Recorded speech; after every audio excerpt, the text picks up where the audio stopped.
Today I want to talk with you about what to do when you're feeling stuck in Infinite Magicraid. I'm going to share with you kind of the loop that I make around the game every time I hit a wall. So far, every time I've made this loop, it's resulted in me getting through the wall. So I'm going to share it with you guys. Hopefully it helps someone. I'm not saying this is the best or most efficient way. I'm just going to share with you what I've been doing. If anyone has any other tips that I don't go over in this video about what to do when you feel stuck, drop them below. I'm all for you guys helping each other out in the comments. I always really appreciate that. And again, I'm sure I'm not going to cover everything here, but I'm going to share what I've learned so far. So the best thing to do, the best place to start is with the awakening level of your main champ. This is one of those games where rather than try to even out your champ building, you want to find your carry and get him maxed as soon as possible. So if you've been spreading out your building trying to keep a team solid, I would change course and find your carry and invest in them. If you have holder, make it holder. He's probably the best option for your progression carry. Achman is also a very solid option. And Valentin is pretty decent, actually. I will be interested to see how he performs at 5 Awaken. But he did pretty good for me for a while until I started investing in holder. This is not a video about how to pick a carry or who the carries are. I know that Troll Gaming has a lot of videos of tier list of PvE champs and stuff. And Dan Heilman probably has some really good videos as well about like who to focus on for a carry and you know how to build them and things like that. So that's not what this video is. I'm giving more generic advice in that figure out who your carry is one way or the other and then fully invest in them. Stop investing in other champs. Get their awakening level as high as you can get it. So if you can only get them to 2 awaken right now or 3 awaken, that's fine. Just do it, get as far as you can, and then when you've hit that wall in progression again and you make the circle again, awakening is going to be the first thing you'll visit. See if you can't get another awaken. The next one, and kind of a piggyback on the awakening one, is their level. It can weirdly be easy to forget to come back in and max their level after you've awakened them. I don't know why. I don't know if anyone else experiences that, but for me, I've kind of gotten past it now, but for a moment I kept forgetting when I awakened a champion to come in and max their level again. I don't know why this game, the way that the system works, I don't know, maybe because it's a different window when you're doing the awakening or something. I don't know. For some reason, for me, I would awaken a champ and then forget to come in and max their level. So make sure that your champ's level is maxed. Make sure their awakening level is as high as you can get it. And that's the first part of the kind of the progression loop that we're talking about here. If those two things are as high as you can get them, the next thing to do is revisit your equipment. As you're playing the game, there's a lot of progression rewards. You are going to be pushing your way through dungeons. There's a lot of different places that you're going to be getting new gear from. And that's easy to forget about, right? This game has a lot of progression rewards. So you're all over the place collecting stuff. And it's easy to not realize sometimes what you've collected. So you may have a lot of better gear in here and not know it. So like for me, it's holder. I'm running him in a leech and speed set right now. So what I would do when I hit a wall is come in and see if I've got any possible improvements, right? So like here, I've got an amulet with some crit damage on it. That one's not so hot. Right, and then I would come down to speed and I would take a look at what I have as well. So like we've got some boots here with effect hit. I want him to have effect hit and mine is a little bit lower than I'd like it to be. So it might be worth leveling up these boots, putting them on him, and then maybe finding, you know, maybe just using this leech accessory and see if we can get a good roll at 12 or something. But that would bump the main stats up. That would give him a couple of improvements. And then I could continue on with my loop. And every little bit is going to add up, right?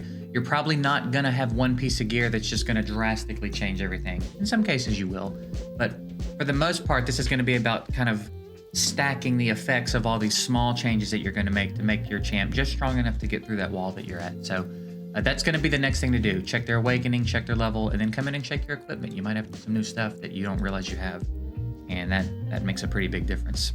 The next thing to do is check your emblems. As you awaken them, every level of awakening unlocks a new tier of the emblem tree. And this stuff adds up a lot. And if you're a newer player, if you're newer to these games, or even if you've got some experience in these kinds of games and you're new to Infinite Magicraid, which we all are at this point, this might seem very intimidating to you. This might seem like, how the hell am I supposed to pick what champ gets which thing, right? There's all these options here. It's a lot. It can be very overwhelming, and especially in a game where there's all this other stuff to learn and do. Don't sweat it too much, right? Worst case scenario, you realize there's a more optimal way to do it later and you come in here for a reset. It's going to cost you 50 gems. It's not really that big of a deal, right? So the best thing to do is just come in here and start out. If it's a dot champ like Holder, it's probably a good idea to focus things that raise his attack. And then you'll notice there's a lot of things down here that complement dot damage. So dot damage is damage over time. If I got any new players in here, damage over time is what that means. And a bleed falls into that category, and that's where Holder's doing a lot of his damage, and where a lot of his synergy in his kit comes from. So dot damage at the start of turn, self dot damage dealt increases here for targets with dot debuff, dot dealt. So now his dots do more damage, right? When attacking targets whose HP is above 50%, he does more dot damage, right? So it is a lot to take in. It is a lot to learn. You're probably not going to do it the most optimal way the first time, but while the content creators are making our rounds and working on everything, we will eventually start getting guides out that will have emblem trees that you guys can just kind of reference. But it's not a bad idea to jump in here and get semi-familiar with it anyway. And again, if you do it wrong, it's going to cost you 50 gems to reset. You know what I mean? Not that big of a deal. So make sure you jump in here and do that. And if you run out of scrolls, you can farm them from... Oh, you can just buy them. Interesting. And you can buy a set, like as many as you want. That's real cool, man. I didn't even realize that. I was going to click it to show you where you get them from Emblem Challenge, which is in your dungeons, and then over here. This is where you get them. Just farm whichever stage you can, right? Don't worry about getting to the end. Obviously, it's more efficient if you can farm the higher stages, but don't worry about that. Just farm whatever stage you can farm, get your scrolls, and get your emblems done. That's really cool that you can buy like as many as you want to buy for that round. That's a really cool thing. This game is killing it with quality of life stuff. All right, but that's it. It's gonna emblems. Emblems is gonna be the next step, and then beyond that, you're gonna want to come in here and farm your tower, right? Whichever the appropriate tower is for the champ that is your carry. So for me, it's Holder. So for me, it's gonna be the Force Tower. That's where I'm gonna want to focus all my attention. And you've got a finite amount of keys to use every day. So come in here and use them, right? Get as many of these as you can, and then go into your talent area and put in as much work as you can, right? Once you get 40 in one category or one level, you unlock the next level. So here you're adding flat stats, right? Flat speed, flat attack, flat defense, flat HP. The second level, you start adding your percentage up, right? And percentage is always going to scale better than a flat stat. So getting in here is a good idea. And then when you get your 40 points in here, you unlock level 3 and you can start adding stuff in there, okay? And this is going to be nice because it's going to give us effect hit. There's some real nice stuff in here, okay? So that's the loop. That's the loop that you make. Awaken and level, then check your equipment, then check your emblems, and then check your talents. And so far, I'm sure this won't always be the case, but so far, every wall I've hit in the game, once I've made that full loop and made improvements in every one of those areas that I could, when I go back to do the thing I was trying to do, I've been able to do it.